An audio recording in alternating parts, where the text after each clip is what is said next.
What is love of God? From Kishore Chandiramani. How can you love someone you have never met, seen, or even heard from? You don't even know if God exists or not, and in what form, personal, impersonal, or just energy. Most religions say, and it's in the Bible as well, that you should love God more than you love your life, your family, your friends, your job, the possessions.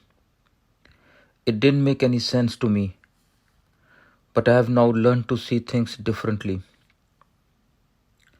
I can now see that love of God is in fact your love of your own true inner self and of the universe. And this love is not the love of the physical attributes, but of the true attributes. Paul Tillich, a theologian and an existential philosopher, has described God in terms of the ground of our being. God created us in His own image, and we are the spark of the divine. Thomas Keating, a modern day preacher, said something along the same lines. You can never see God, because when you are God, there is nothing to see. God is not an object, but a subject. The purpose of all religions is to bring us in contact with this inner reality. In Hindu culture, God is understood in terms of its three attributes: truth, goodness, and beauty. When we love truth, speaking and hearing truth, we are in love with God. When we love goodness in us and in others, we are in love with God. When we can see beauty in everything and love it, even in a torn pair of shoes, or a flower, or in the thorns, or in the spiders and their web, in cockroaches, we are in love with God. In fact, the definition of God in Hinduism goes a step further, and it says God is everywhere. God is omnipotent, omnipresent, in every human being, in every animal and plant, and in inanimate objects as well. I would like to point out that this love is different from the commonly understood selfish worldly love. This love is not something that gives you enjoyment in return. It is enjoyment. There are no expectations from the object of this love, as the act of loving is the end point. Normally, we understand self-love as love of our body and of our mind and personality, because that's how we understand ourselves. But when one experiences the beauty of their inner self, the bliss and the peace within, one starts falling in love with that true self, never wanting to lose one's connection with that nothingness inside, because that happiness is superior to all other happiness, and it's not tied to things that are constantly changing and temporary.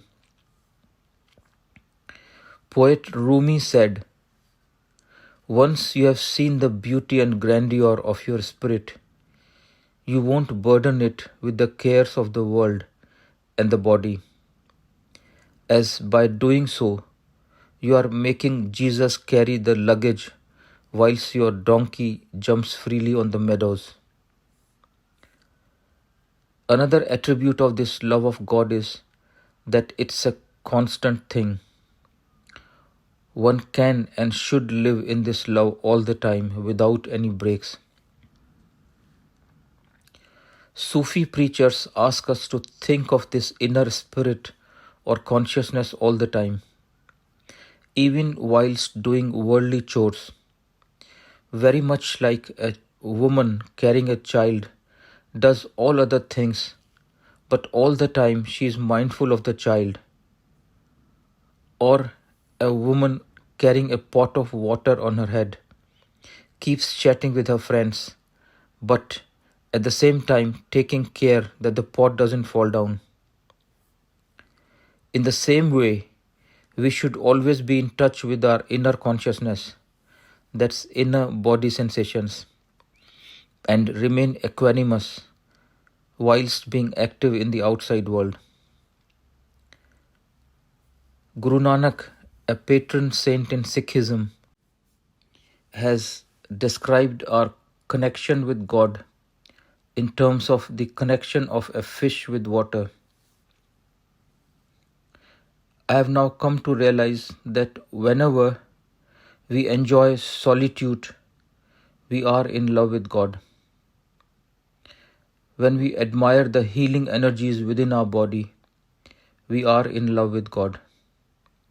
When we give away good things that we also like to others, we are in love with God.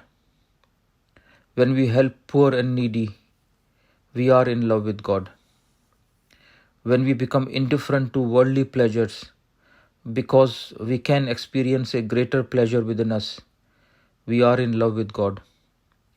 When we stop chasing name, fame and money because there is a greater enjoyment waiting for us within, we are in love with God. When we are completely at peace with ourselves, we are in love with God. When we have dropped all worldly desires, we are in love with God. When we are willing to embrace all sorts of pain, we are in love with God.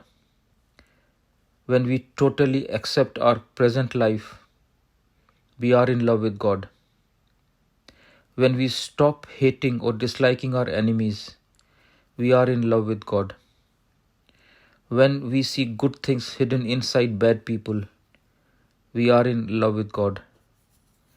When we are emotionally neutral to our past and have no need to look back, we are in love with God. When we feel intoxicated without taking any substance and for no reason, we are in love with God. Poet Rumi has beautifully described our relationship with God as follows. Your calling my name is my reply. Your longing for me is my message to you. All your attempts to reach me are actually my attempts to reach you.